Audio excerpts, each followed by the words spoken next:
Welcome to the Organic Filaments Network. This is your host, Shahjehan Khan. Shahjehan Khan's role as Ali Paneer Sire in Hulu's Deli Boys has quickly become a cultural phenomenon. Brown viewers, brown viewers everywhere are sharing memes, reaction videos, and calling it the first sitcom that truly feels like their own. Let's start unpacking why this has struck a chord. Remember to like, share, and subscribe. So, how's it going, Shah Jahan? Thank you for coming on the show. Apologies for all the technical mishaps. It's my ADHD and those sort of things. That's okay, man. Yeah, thanks for having me. Yeah, this is exciting. I mean, firstly, are you celebrating Ramadan? Like probably a lot of family events. I just came from the reason we're doing this at 10 p.m. on Sundays because I had to help my mom with an iftar party she was throwing. So totally. Yeah, it's part of the experience. I was actually talking to some friends where I grew up in California right now. They were also going to iftar sort of dinners and things like that. And it's kind of funny, like the 6 degrees of separation within the Pakistani brown sort of Muslim community. One friend was like, "Yeah, I met the screenwriter for Deli Boys in California," and this Oh, other right, person's Abdullah. like, yeah, this other person was like, this other friend of mine, she was like, "Oh yeah, I met Sagar in Karachi." It just like comes together in this like weird sort of 6 degrees of separation sort of feeling about the community and that sort of thing. What has surprised you the most about the reaction to Delhi Boys? Uh, I ki- mean, yeah, I mean, kind of like you said, the fact that so many people seem to be into it from all walks of life, and I obviously only have like my, sample size of people that have reached out and told me stuff or people that I've heard from. And, definitely like I pretend like I don't read reviews and stuff, but obviously like it's hard not to when you're like, I mean, this is the biggest deal for me probably ever in terms of any role I've ever had. Yeah, I yeah, think I'm not surprised that it turned out well because I knew the writing was strong. I knew that we had a great team, and I knew that like I mean with all these incredible actors that I'm so lucky to have gotten to work with, and writers and directors and all this stuff. Like I knew that the show would be good, but I guess I didn't realize how I guess maybe well it was marketed. Number one, shout out to the whole team and all that, but also just yeah, it seems to really be like a unique kind of show. So I think yeah. that's the vibe that I've gotten because honestly like while I am very much in the whatever the brown entertainment world they see whatever you want to or whatever you want to call it, like Yeah, I do exist in a lot of different kinds of circles.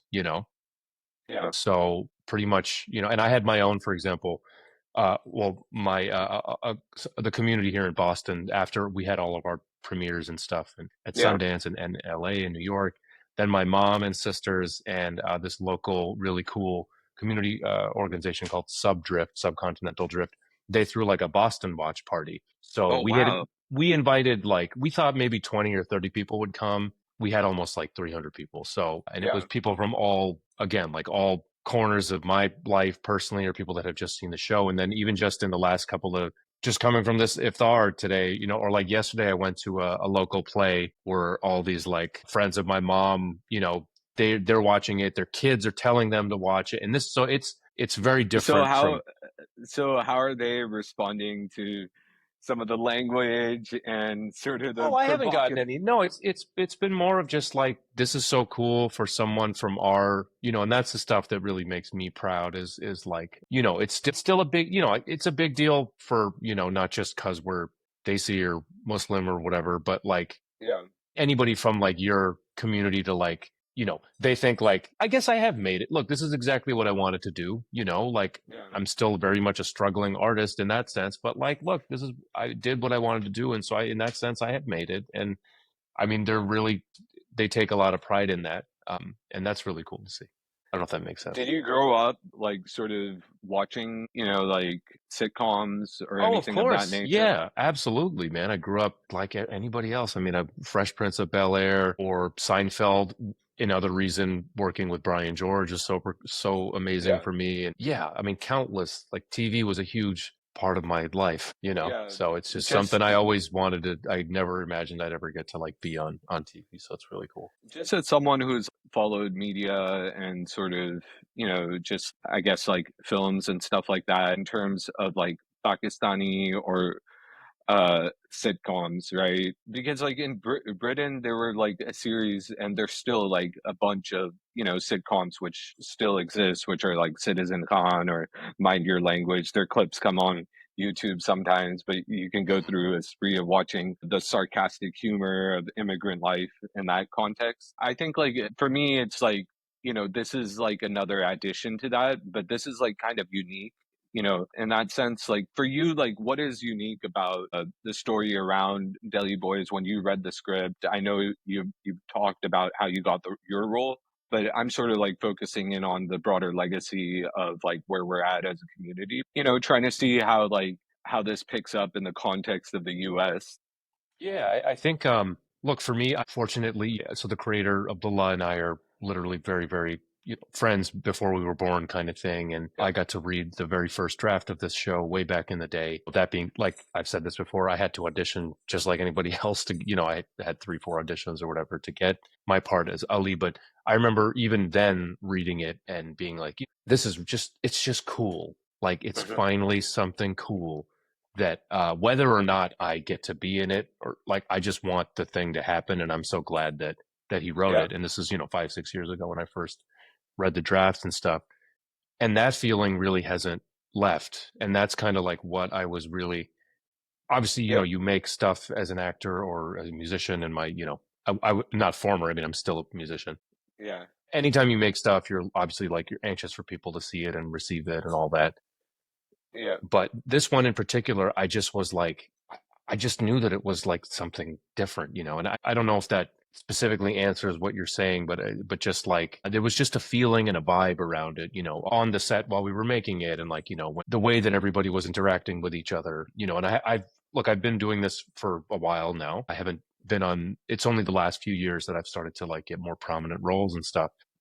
Yeah.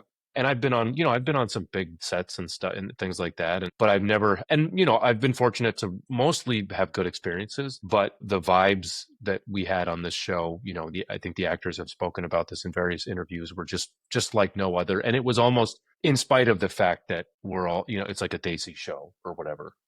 So I yeah. think that's what's unique. I remember like in 2007, 2008 when I was in like California, and I used to go to like fundraisers because I was doing a lot of like PSA type stuff and organizing just like, doing, activism around like the dictatorship and those things. But I remember going to this like one fundraiser and meeting Iqbal Tiba, right, who was a father. And back in those days, it was just like, there's like one or two actors. Like there's like, I think Farhan Tahir or a few other actors. I'm probably missing their names, but who were based in the US and they Yeah. were, actually like getting sitcom roles or like major feature roles. And I think like that's a really unique shift that's taking place right now in terms of artists, like comedians. Ones like Iqbal, paved the way for us to do. So Yeah. that's why it's another kind of like on top of that, it's an honor to like, are you kidding? I get to be in a show with that guy? Like, what the Yeah. hell? Yeah. So, and he being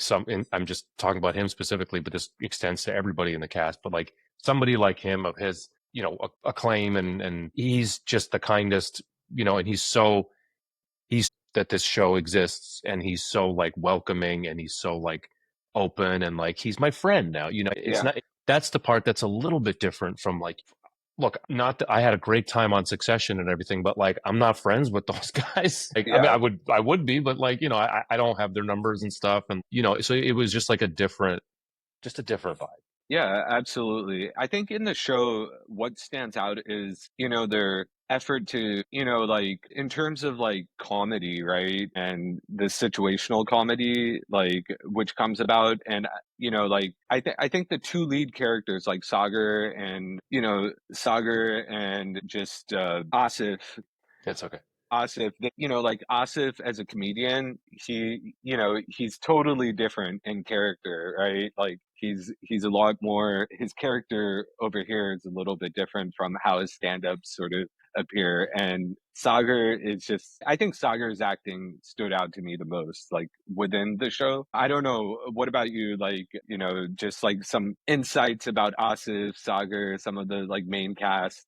Yeah, no, I mean, for me, it was just just really excuse me, a master class, for me from that first day. And it was just, it's like you always wonder, if you'll ever get to the point where you'll get to do something like this. And then when you're there, if it's like it can be nerve-wracking and stuff. And like they were just, yeah, it just made it really easy. But at the same time, like it was, yeah, it was really amazing to watch, watch it all come together, but then also like get to be a part of it, Um, and no, everybody just brought their A game every day, man. Like Yeah, there was no, that's the other thing about it. Like there was none of this, like everybody was just excited to be there all the time. Like people were just coming in on their day off, to watch and hang out and to like mingle with people. Everybody would like, both Sagar and Asif would go out of their way to make sure like all of the background cast was like doing well and stuff and like would, take time out of their day to celebrate like a PA's birthday. That kind of stuff is very, very, very rare.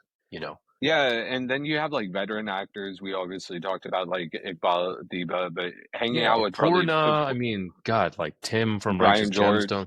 Yeah, all these people who have like either with in the case of Iqbal and Brian, we definitely grown up. Purna, like I have since I've started kind of like entering this stuff professionally, like I've looked up to her since God Yeah, knows what, So like and then all of these like insane guest stars to, people like Sakina Joffrey or, Guillermo Diaz or yeah, or like Chris Elliott, like so many people. Like I can't believe that I have anything to do with any of these people. It's pretty awesome. yeah, yeah, and I think like when you appeared on screen, and I just remember, like when you're like insulting Sagar right at the table, tall man with like a dumb face. That like that sort of banter, I guess you could say. Was that genuine, or was that like more spontaneous? Like, So was no, that, I mean the writing is the writing, and that's like yeah, while we that definitely was how had it was planned, right? improv, we had improv pieces here and there. We had an incredible room of writers, like a bunch of people. So I encourage people to go on IMDb, look up all of the writers, and like follow all of them, and like see what they're up to next. Yeah, So that brilliance was there from. It was very easy for us to take, yeah, to take what's there on the page and then kind of like riff on it a little bit. Obviously, like, throwing in, Punjabi stuff here and there. Also but a lot of that was already in the script yeah. because there was such good writing. Mhm. But, we definitely also had the freedom to kind of like mess around and figure out what So was funny. like, Now, another thing people might not know, for example, is like my character, Ali, and Mike's sort of team of Mullocks, we were supposed to only be in a couple of episodes, yeah, but they essentially liked us so much that they wrote us into the rest of the show, So that was, another standout character from the show, Matthew, Jake Prezant.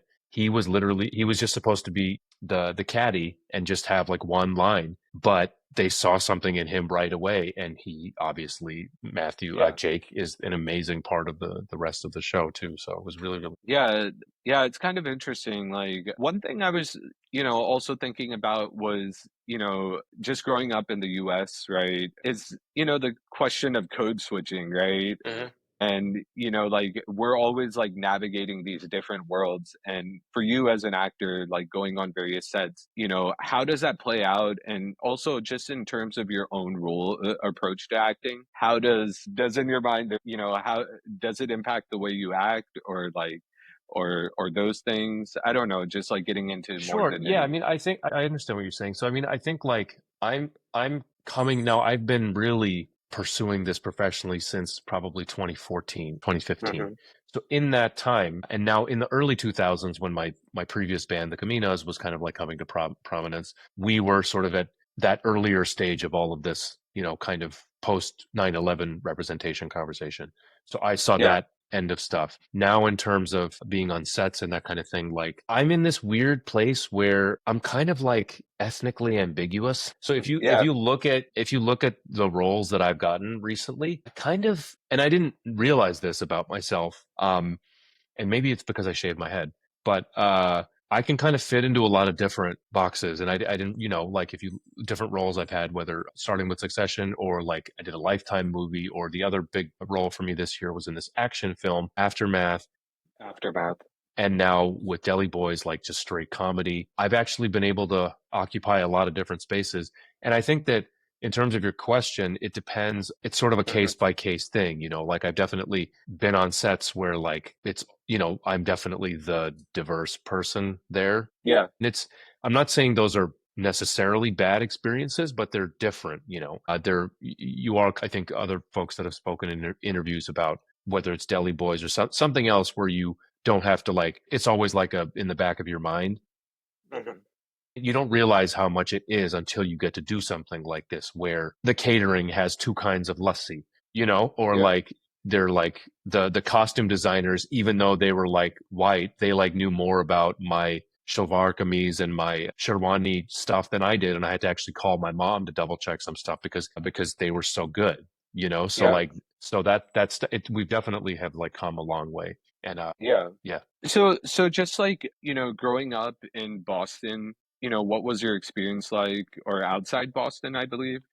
Yeah, I grew up in like a suburb, like 30 minutes out. I mean, it was a pretty typical, American upbringing, I guess. In my case, it was pretty white, the town. And then I had the kind of like you talked about the Pakistani community on the Yeah. weekends, or the Muslim community stuff. So it was, it was split between those two. And I mean, different people react to that stuff in different ways. I think some people, I definitely grew up speaking Urdu and having a strong relationship, and Urdu and some Punjabi, but then also having a strong relationship with Pakistan. So being tight with family and You cousins used and to stuff. visit regularly? Yeah, pretty much every couple of years. Yeah.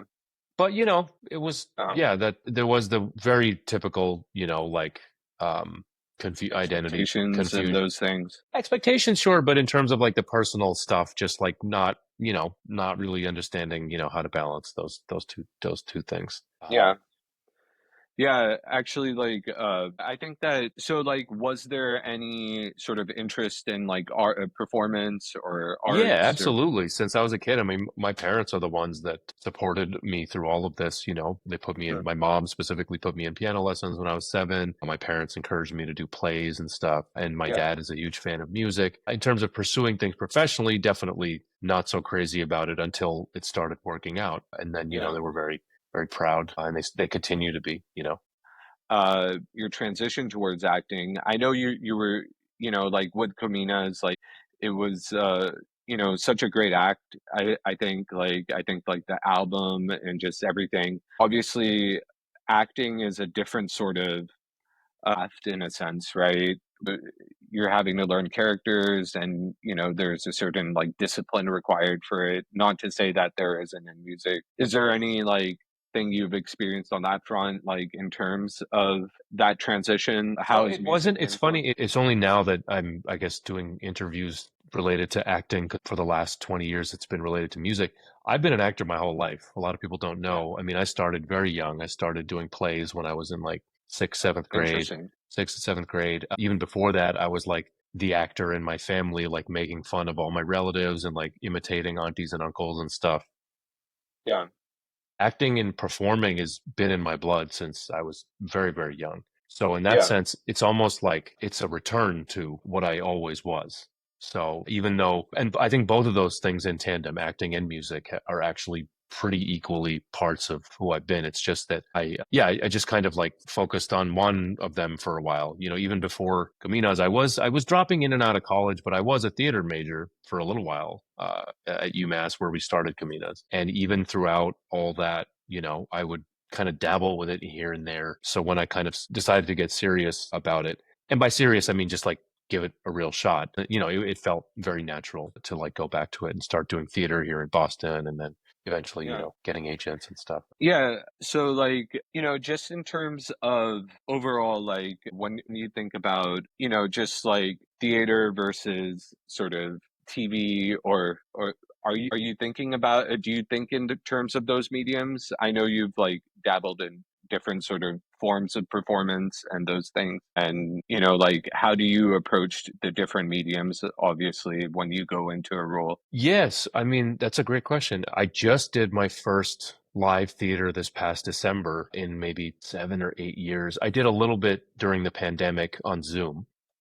But Hmm. I was doing a lot of theater in Boston. I do really enjoy it. And actually, when I booked the Ali role in Deli Boys, what was supposed to happen was I was going to do 2 episodes of Deli Boys. And then I also had that same week booked my Hmm. first like major theatrical stage role as the father in the play The Kite Runner, which Hmm. actually was Farhan Tahir did the Broadway version.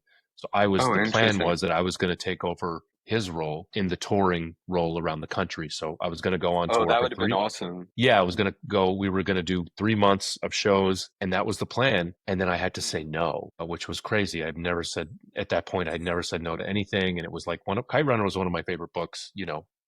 Yeah, of course. Yeah, Like Khalid Hosseini, just growing yeah, up, yeah. like So yeah, I mean, it the was 2000s. yeah, so and I've been doing an auditioning for plays here and there. The thing with theater is it's definitely different. It's I mean people like to say that like it's a real I mean anything is a commitment. All of this is a serious commitment. It's just with theater it can be a little bit it can just be a little bit tougher for I think for various reasons.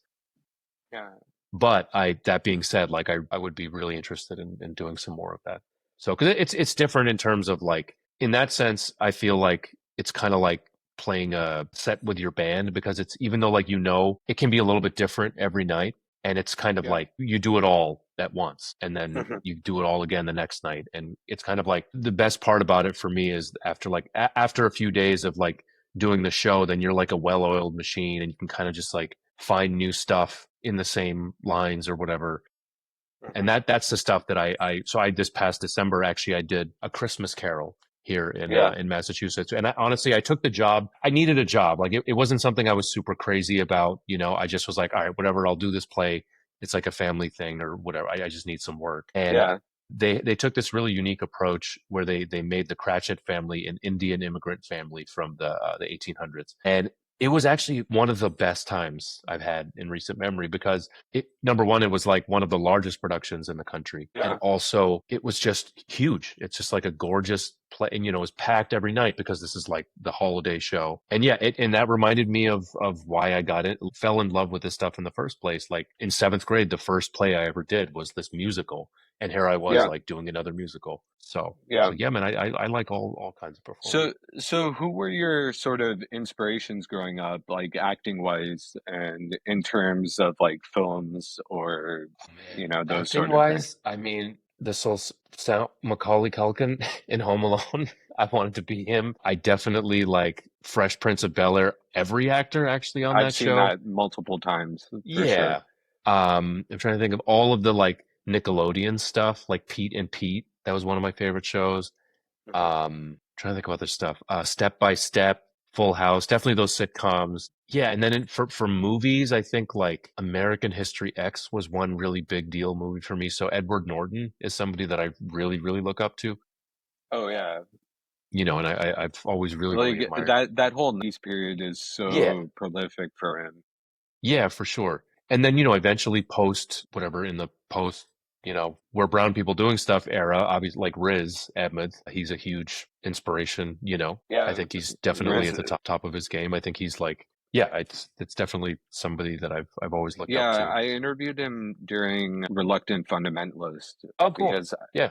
yeah, I mean, he's just such a talented artist. Like Yeah. another He's person, he's he's the real deal, man. I'm fortunate to know him a little bit. and Um, very outspoken, and just like a very stand-up person, like yeah, artist. absolutely. Absolutely. I think, and I think like like you see in his characters, like how much effort he puts in them, and and all the success he's had is totally well Yeah, yeah. deserved. Yeah. But yeah, man, all sorts Um. of movies. I mean, Jurassic Park was one of my favorites. Oh yeah. So many, and then also just like Gus Van Sant movies.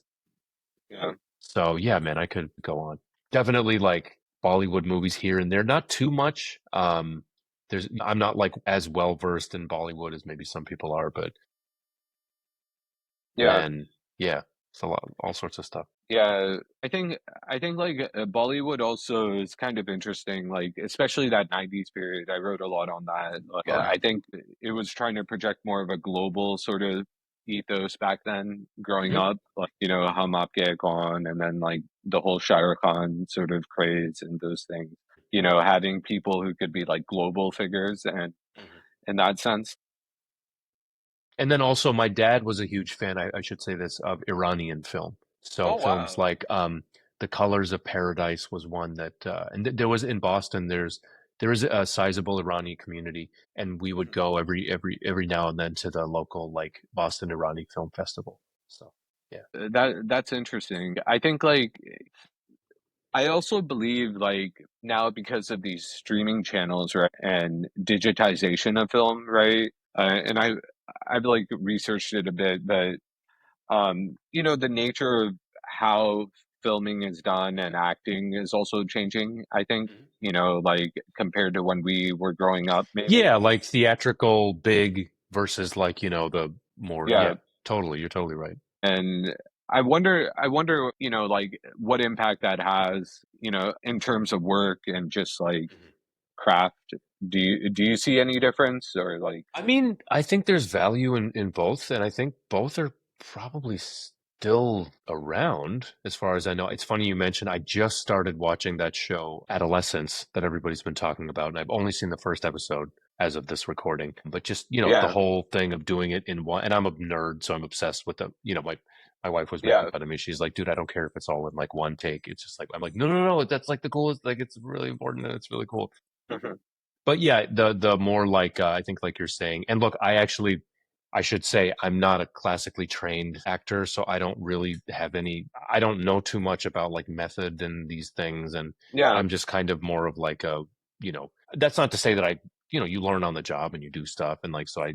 But in terms of I think what you're saying is like the more like real type, I think I think I think like more in terms of like how films are consumed, I guess you could say. Yeah, I gotcha. Before we used to go to the cinema, now we Yeah. watch on our phones or like Well, it's TV. interesting. We do that, but people do still go to Yeah, cinemas, and that was actually one of the coolest parts of the Deli Boys release, man, was like getting to see. So I come in episode two, but actually I got to go to like a screening in yeah, LA. I think it was for the LA Times or something, but just to see it like up on because it's filmed, and like these series, like you're saying, whether it's this or other shows that are more cinematically made. So to yeah. get to sit there and just like watch it on like a big thing, and I think it is still a special kind of Yeah, experience, yeah. I mean, there's always going to be like an audience that desires to watch Yeah. But something you're in a totally cinema. right of whether it's short form content, like my friend Kareem does these videos, Subway Yeah, takes, which are super popular on Instagram Reels and TikToks and things, and so yeah. they're now called it's vertical short form content, I think is the term. I want to like build on what we were talking about in terms of cinema and acting. But you mentioned it earlier about, the manner in which brown actors are sort of typecasted, right? And you've also said that, for some reason, like, you found a way to navigate it.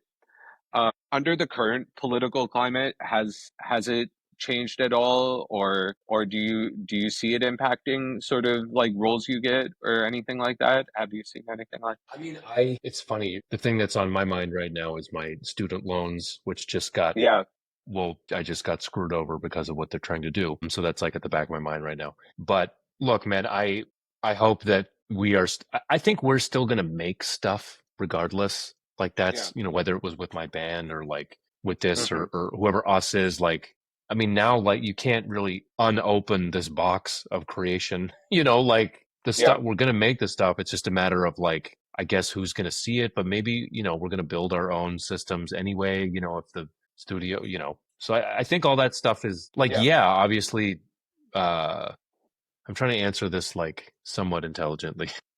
No, it's okay. Like, yeah, like, look, art, yeah, without getting to whatever, like, art is a reflection of everything, right, around Yeah, us. So it can't help but affect this. Are you asking in terms of the more like whatever fascistic nativist threads going that like like I why mean, it's just an overall climate, even, yeah. Well, I like, mean, look, I just came from Sundance Festival where I saw the two films that I saw while I was there. One was about the Nakba, a film called All That's Left of You, a narrative about, oh yeah, which is unreal, unbelievable film. And the other one I saw was probably one of my favorite movies I've seen the last 10 years. It's called DJ Ahmet, Ahmet. It's about a hmm, Macedonian Muslim village. And while it is about like that and the heaviness of that, it's really about this kid who just wants to be a DJ and he throws yeah, raves in the woods and it's yeah, like a hilarious. So there's like people are making stuff and it's yeah. it's out there and it's going to continue to get made. So in that sense I'm not worried and I'm doing I a film also way. think, Yeah, like, go ahead. in this climate, like, minority stories are going to be even more prominent, like, Yeah. but they'll be riskier. I don't know the way the system works here, but yeah, no, I understand what you're saying. I think, like, Yeah. there's an urgent need. I think there is, like, a sort of fascistic sort of wave going around, especially the student loans thing. I think, like, in terms of precarity, like, I've just been talking to so many people with, like, student loans. I myself have student loans. Yeah, I think, like, it's just something to think about, like, uh, in this atmosphere. I think it's also, I think you it's more know, maybe what you're I didn't mean to interrupt you, but more I think what's more probably akin like relevant to what you're saying is what will the model of making these things look like, because yeah, it is a crazy time for Hollywood or studios. And one thing, so for example, this movie that I just did, Aftermath, it's this interesting thing where it's this like, it's a very like it's kind of like a broy action comedy, it's that kind of a thing, but it went number one. Like it became the number one film on Netflix. It had like no promotion, no marketing. It became number one in the US, the UK, Australia for like a week or something. It became number three globally. It's funny, there's a Forbes article about like how did this like random ass movie just like climb the charts, and how did it beat out all these other ones? So in that sense, it was a big budget, but it was still an indie film, you know. yeah, So I think it's an interesting time to be like making your own stuff.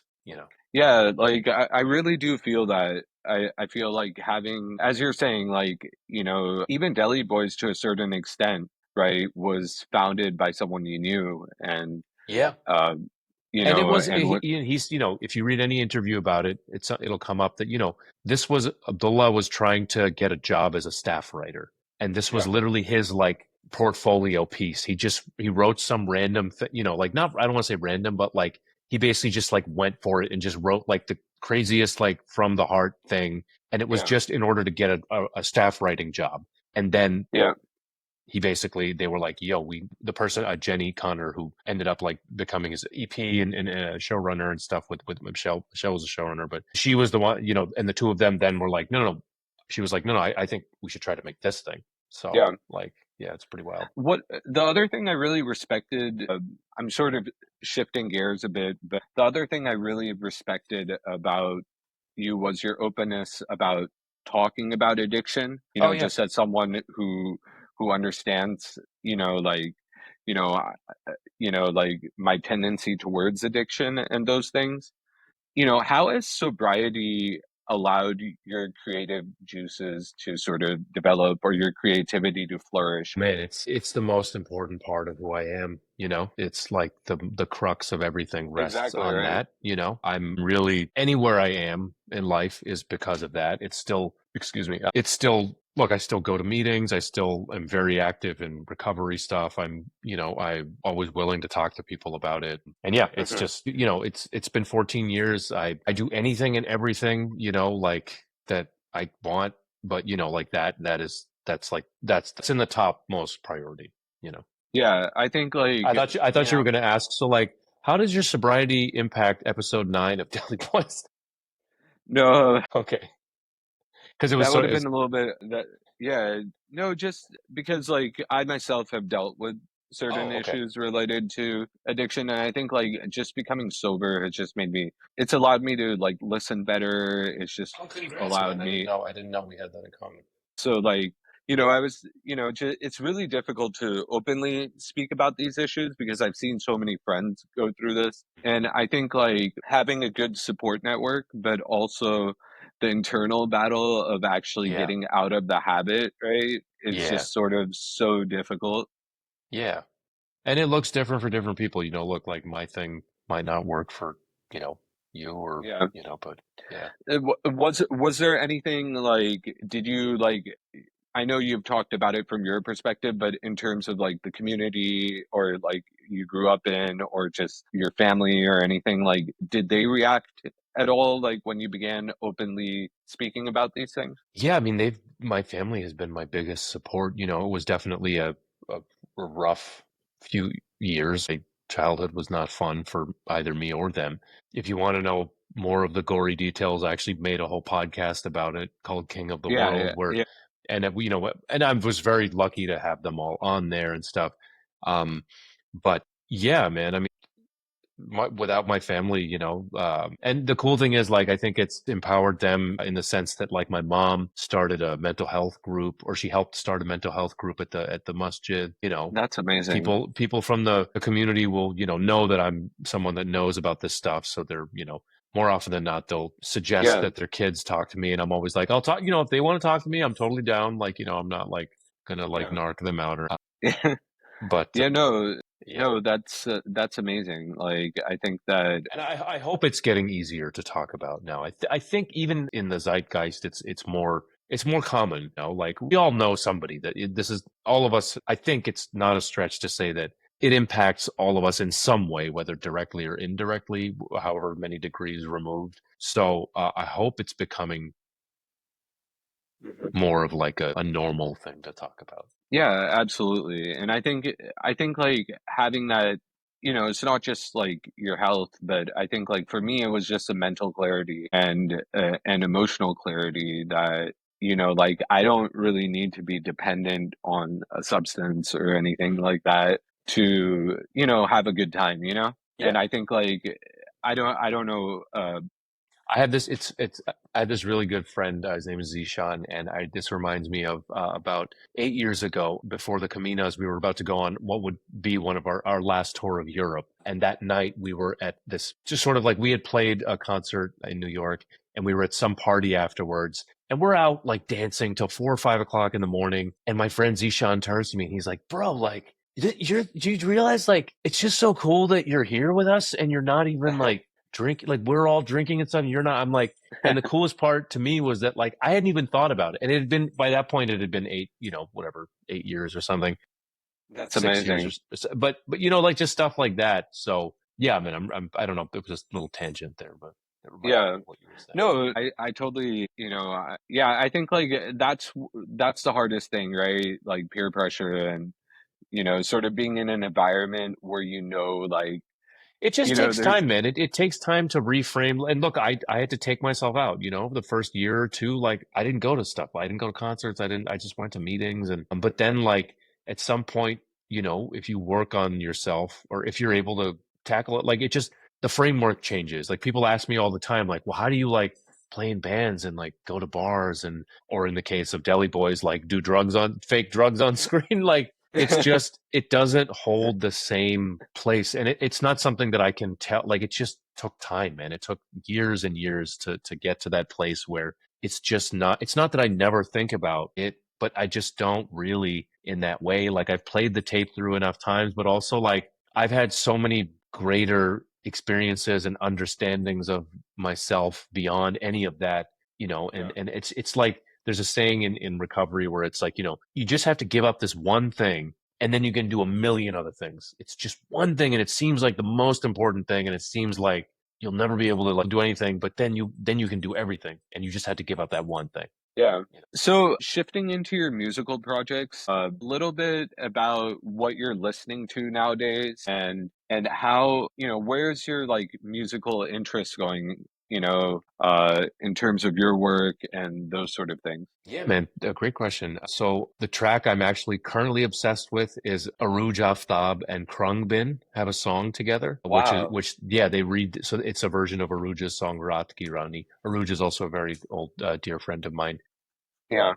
And so Krungbin specifically, I love that band because of their kind of like, I'm obsessed with reverby guitars. If anybody who knows me will know this about me. So in terms of guitar tone and stuff, like I'm really into that. The current What's it band about? What's it about? it's that's a great question. It has this like, so I'm also producing a podcast currently about Karachi in the 1970s and the bands from that era. The whole like surf punk bands and Exactly. Yeah, yeah, yeah. It's a project that I've had in some form for 15, 20 years. Mhm. But and my co-host Tanya is actually the daughter of one of the band members in the band The Abstracts. So there were these bands like The Abstracts, The Panthers, The Mods, Yeah. and these guitar tones are essentially they're like old, it's old 50s, 60s, 70s kind of sound. And whether it's I'm a very nostalgic person, so that's a huge element of that for me. So that's kind of like been and whereas I think and I'm also really into like heavy music and stuff, obviously with my history with Kominas and all that. But so the band I play with is called Ravi Shavi. I play with a few artists, but Ravi Shavi is the main one. They're based out of Providence.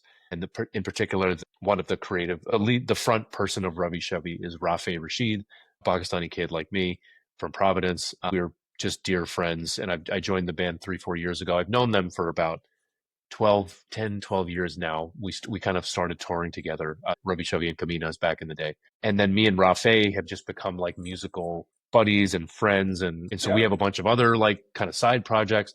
I'm also playing guitar lately with a friend of mine, Sunny Singh he's a lot of people know him from the band Red Bharat, but he has Mhm. a pretty big solo career as well. So I've been kind of I'm one of the many musicians he kind of plays with. So Mhm. with him, I actually started even playing rabab a little bit, Oh wow. and harmonium and stuff. And then actually the Deli Boys creator, Abdullah, and myself, and Abdullah's older brother, Ahmed, we have a project called Gods, where the S is with a dollar sign. So That's if so you look up awesome. like God, if you write out the whole word God dollar Yeah. sign dot bandcamp.com, basically, and it's like a file sharing project almost, where we just like come up with a riff, or somebody comes up with like a beat, and we send it to each other. And the idea is to just throw something down and not think too hard about it. We have like five Mhm. albums. I don't think anybody really is listening to it other than us, but it's kind of for us. So man, look, music is always going to be something I do. I'm Yeah. always doing that kind of stuff. So where do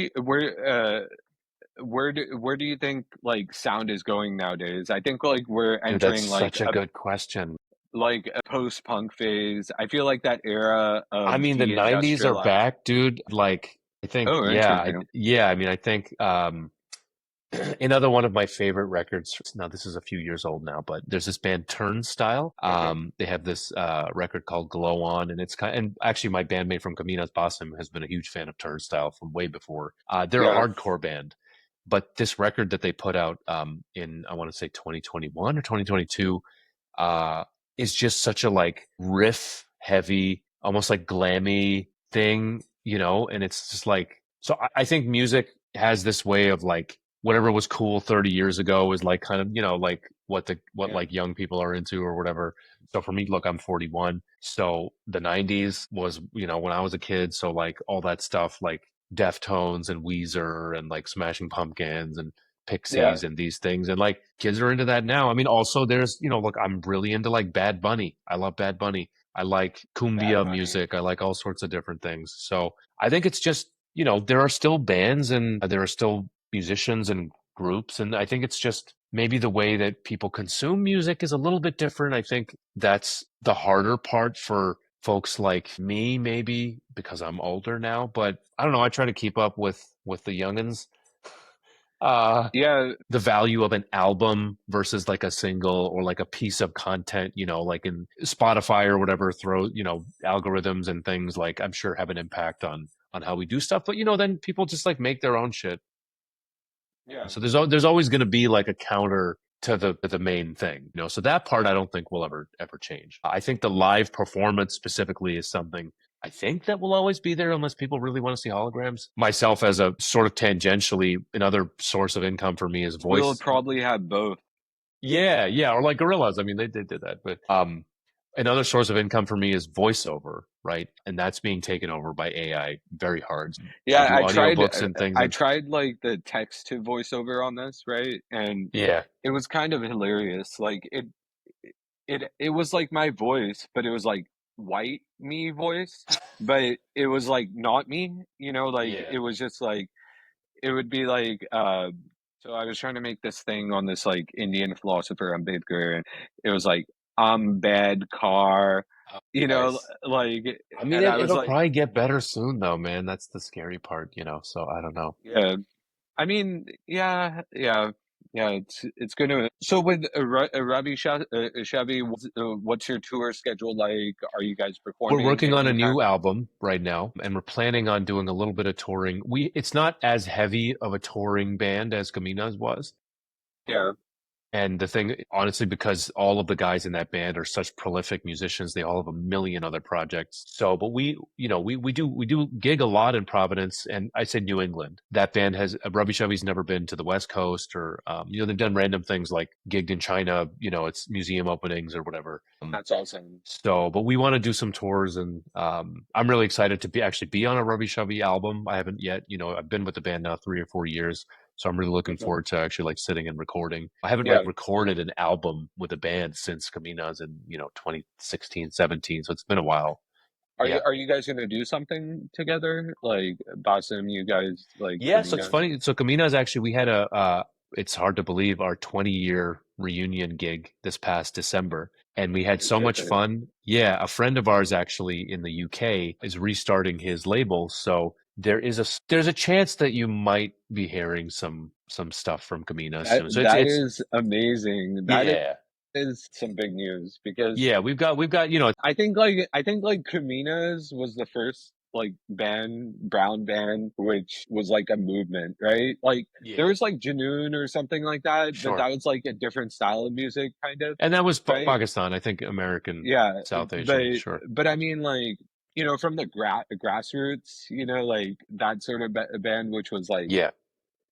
a It's really, movement. dude, we're all very fortunate. It's so cool to be part of something that you can kind of just go back to. We're all friends, Yeah, and it's not that hard. Like in a day, we can rehearse and we can just be tight again, and that's really cool to have that, in your back pocket. yeah. So we definitely are not going to be like we're not hopping back into it full time by any means, but we all really love playing with each other. So I think when the opportunities present themselves, I'm sure we'll be doing some more stuff. How have the music venues changed? Like just being in New England, uh, in this area, like the East Coast, Yeah, dude, like it's from just like anything else, the music is it industry getting is gentrified?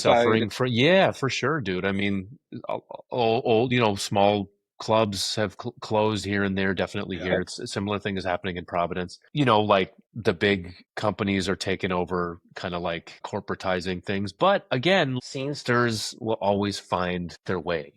So there's a thriving DIY scene, and like there's Yeah. people are doing stuff, so that I'm not worried about that in that sense. Yeah, definitely. Like I think that's what I see. I think like Boston has changed a lot. Yeah. One of my favorite bands that we sort of came up together, and now they're quite big. A rock band called Pile. They're from Massachusetts, and they're Okay. really really. I'm very very close. With the singer and I went to high school together and stuff. And you know, this is another band that just start basement shows and relentless touring, and they're still at it. All these years later, they just signed a new record contract. They put out an album every year. They tour relentlessly still. So like they're still making it happen, so that kind of stuff really inspires me.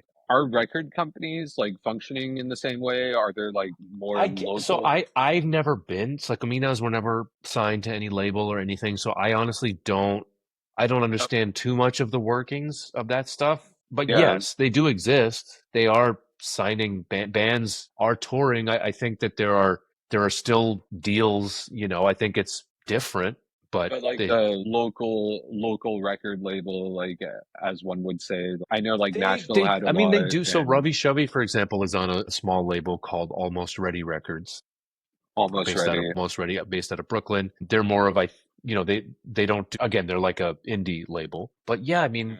band, there are still big band. One of my favorites in recent memory, Peter Cat Recording Company from India, from Delhi, and Hmm. also his Surya's other project, Lifafa. I mean, they're just hitting their stride, and they've done this massive. They just did a massive headline tour in the U.S. and stuff. So I mean, it's still happening as far as I can see. It's Yeah, just yeah, yeah. I wonder, like, yeah, I feel like the late 90s and early 2000s, maybe I'm nostalgic. Like, I just remember going to a lot of punk shows, sure. like, and there were like I venues mean, in like, I was supposed to. It's funny. If I hadn't there helped was my like mom Warped today, Tour as well, well, like, yeah, yeah. If I hadn't helped, but they got canceled. for sure, if I had, if I had been a bad son and bailed on my mom, a friend had invited me to a house show today here up in Salem, Mass. A friend of mine, Enrique, he plays with this band Bail on the He's the mom. singer now for that band La Armada, and they were Oh, here. wow. Yeah, yeah. So I mean, these things are still going on. No, this is interesting. Yeah, this is great news to hear that, Kominas might be producing your album and you're going to also on Not the an album, Ravi but Shav. maybe a few. We might be putting out a couple songs. So Yeah, that would yeah, be like amazing. I mean, like you guys were yeah. like a I hope movement it. back in I the hope it all day. happens. Thank you. And that means so much to me, man, that like people, Yeah. that's the coolest part about it, is that, all these years later, And it yeah, meant something like to somebody. yeah, like I think like it's just important that quality music comes out and the music continues. And I think like for me, thank you for taking out time for this Yeah, interview man, thank you for having me. and I just wanted to emphasize like many congrats on Deli Boys and Thank you so much. Aftermath. Thank you, And man. I think And there's some more to come this year, so keep an eye out. I got some more stuff coming out. yeah, yeah, and hopefully, you can appear on again and we can discuss those as well. Again, thank you for taking out time. Um, and let's call it a wrap. Sounds good. Remember to like, share, and subscribe for more interesting conversations on Organic Filaments Network. This is your host, Shahjehan Khan.